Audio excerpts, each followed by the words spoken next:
Pourquoi l'envie de vendre t'empêche de vendre? Pas mal la question. Parce que c'est facile, on va dire, ouais, je veux vendre, je veux avoir mon prochain client, je veux.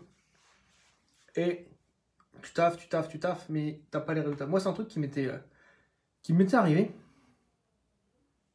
En fait, tu vois, de bosser à fond en vente, en me focusant sur la partie vraiment commerciale, vraiment sur la partie apporter de la valeur et de me dire, mais écoutez-moi, j'ai un truc super cool qui a aidé beaucoup de mes clients. Et si tu m'écoutes, et si tu es vraiment sérieux par rapport à ce que tu souhaites faire, ce que tu dis que tu souhaites faire, ce que tu communiques, rejoins-moi, quoi, parce que j'ai ma meilleure intention pour toi. Et tu vois, c'est facile de se dire, ouais, je veux, et que ça se fasse pas. Et c'est souvent ce qui se passait d'ailleurs. Je voulais les aider, je me dis, écoutez-moi, ces gens, je m'imaginais sur une place, une grande place avec une grande assemblée juste devant moi. Si tu me connais un petit peu, j'aime bien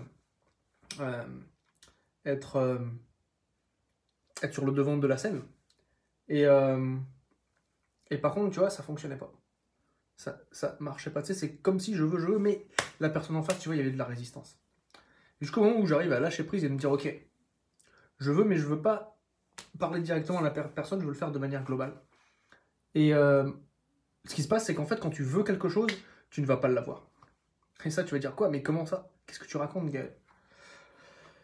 Écoute, si tu crois pour une seconde que tes mots créent ta réalité, ce qui est le cas, tes mots créent ta réalité. Et si la réalité que tu crées, c'est je veux, tu vois, j'ai du popcorn là. Si tu te dis je veux du popcorn, tu vas être dans un état de vouloir le popcorn. Donc ton état d'être sera vouloir le popcorn. Et c'est pas de manger le popcorn. Tu vois, j'ai pas voulu le popcorn, j'ai pris le popcorn. Et en fait, ça où il y a toute une différence très subtile. Je sais pas si tu l'as saisi, mais c'est très subtil. Mais c'est dire, quand tu dis je veux, tu vas pas avoir. C'est je désire, je crée. Là, tu vas être amené à transformer ta vibration et ta manière en fait de communiquer. Et ton amour que tu vas partager avec les gens. Et ça, c'est ce qui va être le plus important. Mais si tu es toujours dans le je veux des clients, tu sais, ça paraît dur. Hein. Tu es dans la force, tu n'es pas dans ta puissance. Alors, quand tu lâches prise sur le résultat, tout en continuant voilà, à créer de la valeur, c'est là où les choses magiques vont se passer. Tout en gardant, et c'est là où est la subtilité, donc note-le bien. C'est là où en fait tu vas avoir le contact avec la personne dans ta direction, et tu vas continuer en fait à lâcher prise par rapport à ça. Et c'est très subtil, tu vois. Parce qu'il y a plein de gens qui disent ouais, je veux, tu sais, c'est genre, ils s'accrochent à la berge, putain, je veux le truc. Mais au final, ils passent plus d'énergie à faire ça que de l'énergie à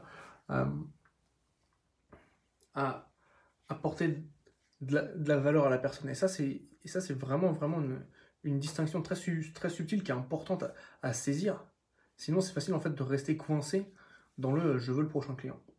Et en fait, c'est plus tu vas vouloir, et plus ça va être difficile. Et ce que je t'invite vraiment à faire, moi, tu vois, pourquoi je te dis ça, c'est il y a maintenant, ça va faire bientôt 10 jours, j'ai concrétisé une belle vente, sur un accompagnement en groupe à l'année, sur des petits groupes pour du business. Et la personne, elle n'était pas, tu sais, elle n'était pas prévue, tu vois, elle n'était pas dans mon tunnel de vente où elle était censée passer par cette étape-là, voir les témoignages, etc. Par contre, ça s'est fait au fil du temps, au fur et à mesure du temps. Et moi, j'avais mis beaucoup d'énergie, en fait, à générer, tu vois, des prospects, des conversations, mais pas forcément avec cette personne-là. En fait, c'est arrivé de manière indirecte. Et quand ça arrive de manière indirecte, déjà, il faut avoir la confiance, le trust, il faut vraiment avoir la confiance en soi, la confiance, tu vois, dans l'univers, si tu veux, dans Dieu, dans ce que tu veux, que ce que tu fais n'est pas en vain. Et je vais te dire, quand tu passes, je me souviens, tu vois, à mes débuts, quand je passais avec peut-être une semaine, un mois, 2 mois, et que je rame pour choper un client et qu'il n'y ait pas, tu sais, c'est facile de se décourager et dire putain, vas-y, c'est chaud. En fait, la clé, c'est de jamais lâcher l'affaire et de toujours continuer. Toujours continuer avec le même enthousiasme à avancer. Et toujours apporter de la valeur. Et si tu veux, quand tu veux trop avoir le client, tu vas pas l'avoir. Quand tu veux trop, en fait, c'est un peu... Et ça, c'est un truc de dingue. C'est un truc que j'ai remarqué à combien de reprises où des personnes avec qui c'était genre, j'avais vraiment l'impression de les tenir dans ma tête et dire, ok, lui, je vais lui envoyer ça, je vais lui communiquer ci et ça, nanana, pour très stratégique, très bien. Néanmoins, je sentis une résistance. À partir du moment où je me suis dit, ok, c'est bon, pas de souci, là, boum, il y a du flow. Il y a de la facilité, de la fluidité qui est rentrée dans l'interaction. Et dès qu'il y a de la fluidité dans l'interaction, tu sais quoi? Les choses se concrétisent, que ce soit avec cette personne-là ou avec une autre personne. Et c'est ce qui fait toute la différence. D'apporter du flow. Et c'est en fait, moi, ce que j'ai trouvé comme erreur que je faisais, enfin, c'est pas une erreur, oui, c'était quelque chose, je dirais, qui allait à l'encontre d'obtenir le résultat que je souhaitais. C'était en fait de pas suffisamment avoir de prospects. Ça, c'est important. Parce qu'en fait, si tu veux, quand j'avais peu de prospects, en fait, chaque prospect avait pour moi une valeur qui était haute.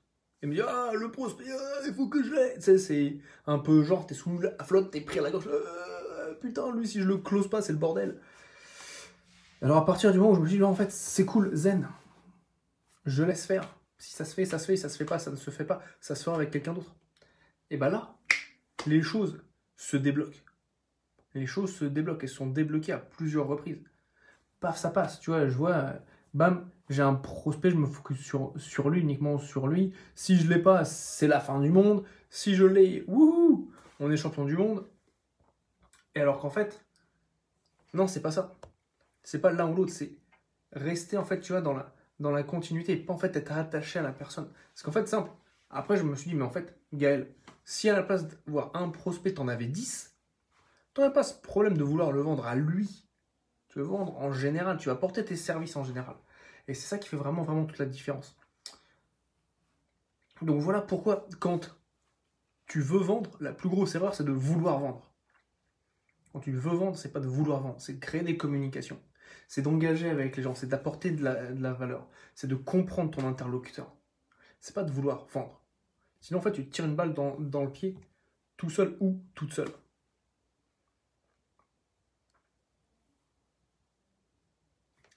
C'est ça qui fait toute la différence. Alors, je vais prendre un instant pour saluer les personnes qui sont là. Salut Julie, j'espère que tu vas bien. Du Mexique, ça fait plaisir. Julie, si vous ne l'avez pas encore saluée, elle est mon ambassadrice, donc qui fait la promotion de mes services pour, voilà, pour partager notre vision, notre mission. Donc, notre vision qui est de connecter l'humanité en rendant la vente humaine. Donc elle est là pour ça. Si jamais tu as des questions par rapport aux produits, par rapport aux services, et que tu t'interroges si faire un coaching et suivre un coaching avec Bibi te serait pertinent, contacte Julie et je suis persuadé qu'elle pourra t'aider et t'éclairer avec grand plaisir, avec un superbe accent canadien également, donc ça c'est cool. Alors Geoffrey me dit, chaque contenu est une cacahuète posée sur le bar. Son seul but est de donner soif, de consommer un produit. Exactement. Très très bon point, Geoffrey. Suis-moi, je te fuis. Fuis-moi, je te suis. Ça marche pour la drague, mais aussi pour le closing. Alors, ça, c'est un très bon point, Geoffrey, et c'est marrant que tu me dis ça.